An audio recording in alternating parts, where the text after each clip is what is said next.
नमस्कार, मैं हूं आपके साथ प्रगति और आप देख रहे हैं टोटल टीवी। खबरों की शुरुआत बड़ी खबर के साथ करेंगे, जहां हरियाणा कांग्रेस उम्मीदवारों की लिस्ट घोषित हो गई है। 8 उम्मीदवारों की लिस्ट घोषित हुई है। गुरुग्राम पर नाम अभी रोक लिया गया है। दीपेंद्र सिंह हुड्डा को रोहतक से टिकट दिया गया है।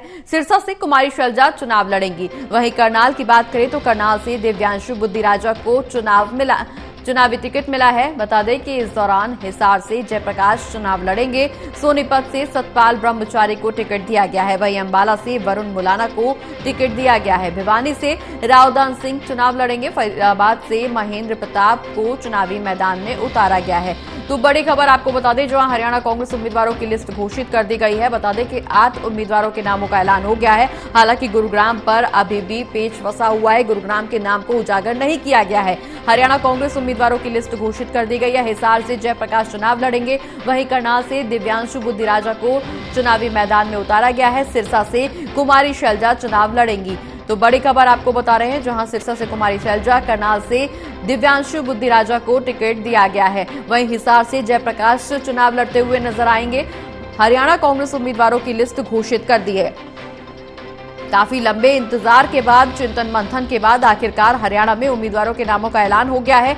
8 सीटों पर उम्मीदवारों के नामों की घोषणा हो गई है। सिरसा से कुमारी शैलजा उम्मीदवार है। वहीं करनाल से दिव्यांशु बुद्धिराजा को टिकट दिया गया है। हिसार से जयप्रकाश चुनाव लड़ेंगे।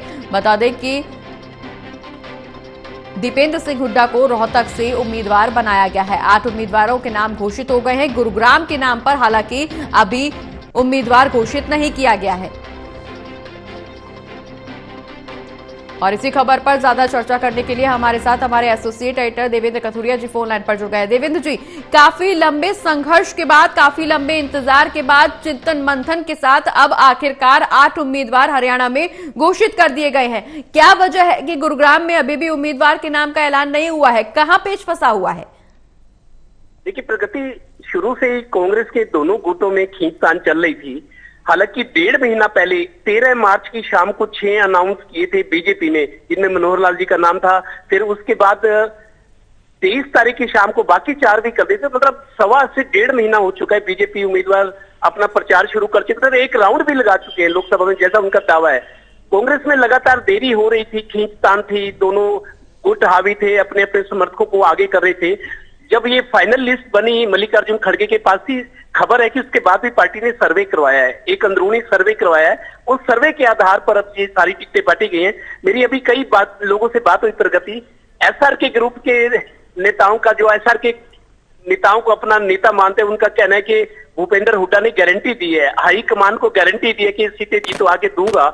लेकिन हमारे नेता, एसआर के ग्रुप के नेता, उनमें इतना दम नहीं है। ये उनके एसआर के ग्रुप के नेताओं का कहना है, छोटे नेता जो जिलों के हैं, कि हमारे नेता गारंटी नहीं दे सके, लेकिन भूपेंद्र हुड्डा ने हाईकमान को गारंटी दी है कि जितवा कर लाना मेरी मर्जी, मैं आपको जितवा कर लाऊंगा कैंडिडेट। तो उन्होंने एक तरह से हाईकमान को आश्वस्त किया, गारंटी दी है। यही वजह है कि टिकटों के आवंटन में भूपेंद्र हुड्डा की चली है, जिसको वो चाहते थे। आप देखिए, श्रुति चौधरी, किरण चौधरी की जो बेटी है, उसके लिए बहुत जोर लगाया हुआ था किरण चौधरी ने। एसआर के ये जो 3 नेता है उनमें किरण चौधरी थे, लेकिन अपनी बेटी को भी टिकट वो नहीं दिलवा सकी। वहां भी रावदान सिंह को टिकट दिया गया भिवानी से।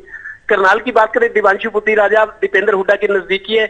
इन हुड्डा परिवार ने उनको यूथ स्टेट का प्रेसिडेंट बनाया हुआ है, दिव्यांशु बुद्धिराजा। हालांकि पंचकुला के रहने वाले हैं, स्टूडेंट लीडर हैं चंडीगढ़ पंजाब यूनिवर्सिटी में, लेकिन युवा हैं। और मनोहर लाल जो पूर्व मुख्यमंत्री है, 9.5 साल मुख्यमंत्री रहे जी, मतलब आरएसएस में बड़े पदों पे काम किया उन्होंने, उनके सामने एक युवा को उतारा गया है। ये सारी जो रचना हुई है, ये भूपेंद्र हुड्डा की मर्जी से हुई है। और भूपेंद्र हुड्डा ने आश्वस्त किया हाईकमान को कि जितवा कर लाना मेरा काम, आप मेरे पे भरोसा करें।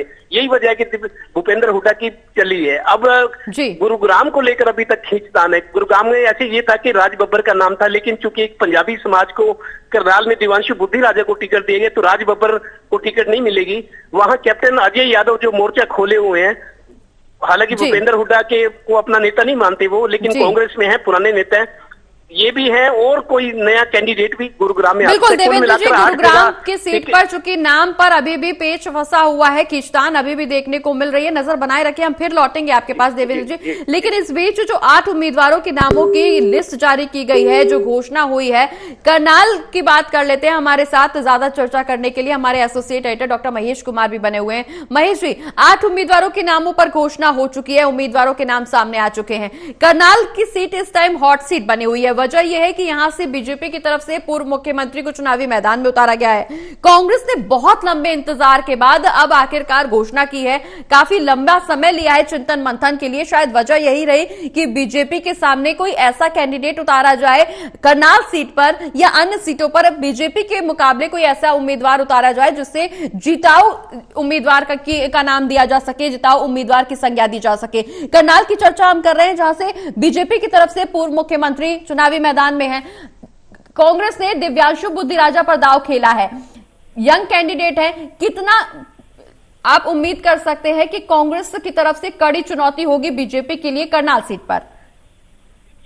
देखिए, शुरुआत से हम ये मान रहे थे कि कांग्रेस पार्टी ने अगर जिताऊ उम्मीदवार चुनकर आगे बढ़ाने का काम किया तो उसके बाद जो आगे की डगर है भारतीय जनता पार्टी के लिए बेहद चुनौतीपूर्ण हो सकती है। और साफ तौर से बात कही जा सकती है कि मौजूदा जो लिस्ट इस वक्त देखने को मिल रही है उसमें कहा जा सकता है कि जिताऊ उम्मीदवारों पर ही यहाँ पर कांग्रेस पार्टी ने दांव खेलने का काम किया है। आपको एक बयान याद होगा जिसमें जो हरियाणा के प्रभारी दीपक बाबरिया वो ये कह रहे थे कि चारों खाने चित्त वो करेंगे। तो कह सकता हूं कि चारों खाने चित्त वाली लिस्ट मुझे देखने को मिल रही है। करनाल सीट का जिक्र आप कर रहे हैं। 31 वर्ष उम्र है दिव्यांशु बुद्धिराजा के, एमएसयू के यूआई के प्रदेशाध्यक्ष वो है और भूपेंद्र सिंह हुड्डा, दीपेंद्र हुड्डा के सबसे खास युवा चेहरा इन्हें माना जाता है। और यहाँ पर लगातार हम ये सोच रहे थे कि करनाल सीट पर हो सकता है कि फिर कहें कि इंडिया गठबंधन के पास बेहद कमजोर उम्मीदवार उतारने की मजबूरी सामने होगी। और ये भी सोच रहे थे कि शायद वहां पर किसी भी तरह की कोई चुनौती ही सामने नहीं दे पाएगी कांग्रेस पार्टी। लेकिन जिस तरीके से युवा चेहरे पर दांव खेलकर, और युवा चेहरा भी पंजाबी और शिक्षित चेहरा जो कि भूपेंद्र हुड्डा का सबसे खास माना जाता है, युवाओं में अच्छी खासी पकड़ दिव्यांशु बुद्धिराजा के हरियाणा प्रदेश में मानी जाती है। चूंकि यूथ कांग्रेस में दिव्यांशु बुद्धिराजा ने काम किया तो 90 के 90 विधानसभा क्षेत्रों में उनकी अपनी टीम देखने को मिलती है। तो ऐसे में यहाँ पर युवाओं को अगर साथ लेकर दिव्यांशु बुद्धिराजा आगे बढ़ जाते हैं और कांग्रेस पार्टी का वोट बैंक और खासकर जाट वोट बैंक भी, हालांकि करनाल सीट पर जाट वोट बैंक सबसे कम 10 लोकसभा सीटों में है, लेकिन बावजूद इसके जो भी वोट कांग्रेस पार्टी का है या यूथ को अगर साथ लेकर दिव्यांशु बुद्धिराजा आगे बढ़ जाते हैं तो यकीनन करनाल सीट पर भी चुनौती देखने को मिलेगी। बिल्कुल महेश जी, इसके अलावा अगर हम सिरसा की बात करें या रोहतक की बात करें तो रोहतक से दीपेंद्र सिंह हुड्डा को टिकट दिया गया है। काफी लंबे समय से चर्चा हालांकि दीपेंद्र सिंह हुड्डा की थी और आखिरकार अब उस पर मोहर लग गई है। सिरसा से कुमारी शैलजा की बात करें तो लगातार कुमारी शैलजा का यही कहना था, जहां से चुनावी मैदान में उतारा जाएगा वहीं से चुनाव लड़ेंगी। करनाल से बुद्धिराजा को टिकट दिया गया। हिसार की अगर हम बात करें तो हिसार से जयप्रकाश चुनाव लड़ेंगे। हिसार का मुकाबला कितना रोचक देखने को मिलेगा, क्योंकि बीजेपी की तरफ से भी कहा यही जा रहा है कि जिताऊ कैंडिडेट है, हम 9 की 9, 10 की 10 लोकसभा सीटों पर चुनाव जीतेंगे। वहीं कांग्रेस ने भी अब जिताऊ उम्मीदवारों को चुनावी मैदान में उतारा जा रहा है। दावा दोनों पार्टियों की तरफ से किया जा रहा है, लेकिन हिसार की और सोनीपत की बात करें, रोहतक की बात करें तो यहां मुकाबला कितना दिलचस्प देखने को मिल सकता है? देखिए, हिसार सीट का मैं जिक्र करूं तो सबसे ज्यादा दिलचस्प मुकाबला हिसार सीट पर भी देखने को मिल रहेगा।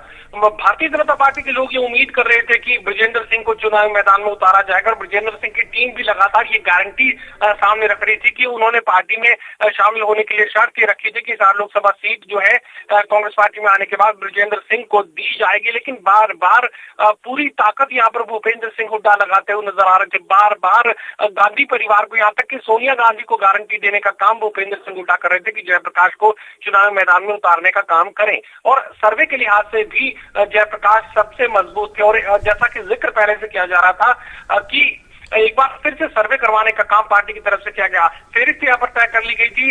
फाइनल डिसीजन के लिए राहुल गांधी के पास भी भेज दी गई थी, लेकिन राहुल गांधी ने भी किसी भी तरह का निर्णय करने से पहले एक बार फिर से सर्वे रिपोर्ट मंगवाई और सर्वे रिपोर्ट के आधार पर जो सबसे मजबूत चेहरा था उसी पर दाव लगाने का काम यहाँ पर किया गया। किसी भी तरह का प्रेशर यहाँ पर राहुल गांधी पर नजर नहीं आ रहा। प्रेशर से मेरा मतलब भिवानी सीट पर है।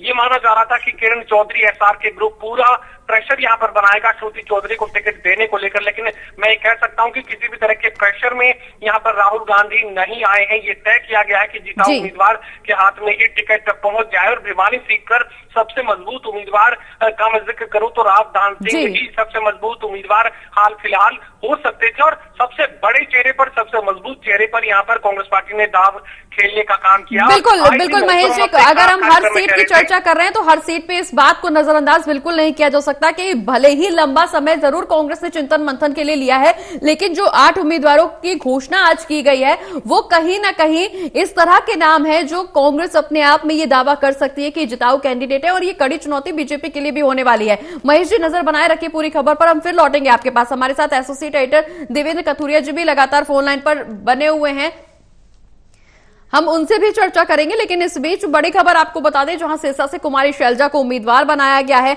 हरियाणा कांग्रेस की लिस्ट जारी कर दी गई है। कुमारी शैलजा सिरसा से चुनावी मैदान में उतारी गई हैं। वहीं भिवानी से सबसे बड़ा नाम जो माना जा रहा है रावदान सिंह को चुनावी मैदान में उतारा गया है। अंबाला से वरुण मुलाना को टिकट दिया गया है। फरीदाबाद की बात करें तो यहां से महेंद्र प्रताप चुनाव लड़ते हुए नजर आएंगे। कितना कड़ा मुकाबला बीजेपी के लिए होने वाला है, इस पर चर्चा करने के लिए हमारे साथ associate editor Pradeep Kumar ji phone line पर जुड़ गए। प्रदीप जी, कांग्रेस की 8 उम्मीदवारों की घोषणा कर दी गई है, कितना कड़ा मुकाबला यहां पर देखने को मिलेगा, क्योंकि बीजेपी के लिए यह बहुत चुनौतीपूर्ण होने वाला है। लंबा समय जरूर लिया है चिंतन मंथन के लिए कांग्रेस ने, लेकिन जो लिस्ट सामने आई है वो कहीं ना कहीं बीजेपी के लिए चुनौतीपूर्ण है।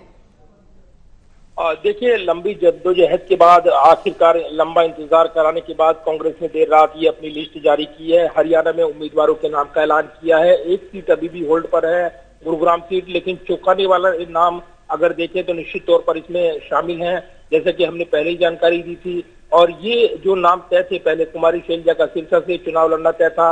इसके अलावा रोहतक से दीपेंद्र हुड्डा का, उनका नाम इस लिस्ट में शामिल है। अंबाला से वरुण चौधरी मुलाना, उनका नाम शामिल है, वो चुनाव लड़ेंगे।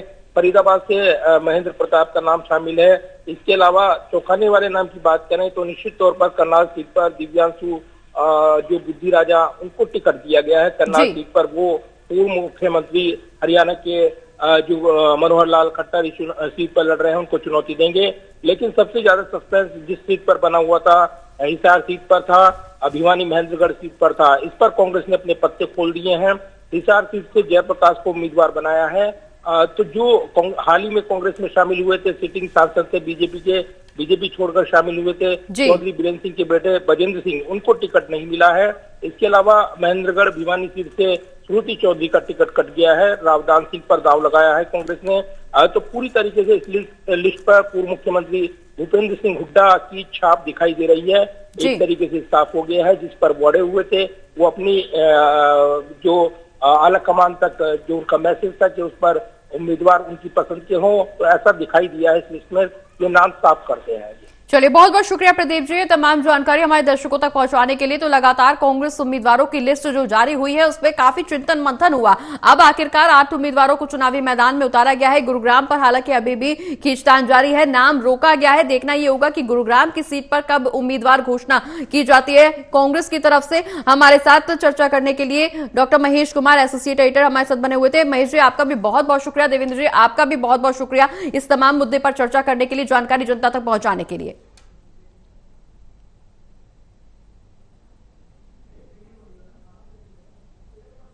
और यहां रुक रहे एक छोटे से ब्रेक के लिए, चल दूंगे हाजिर।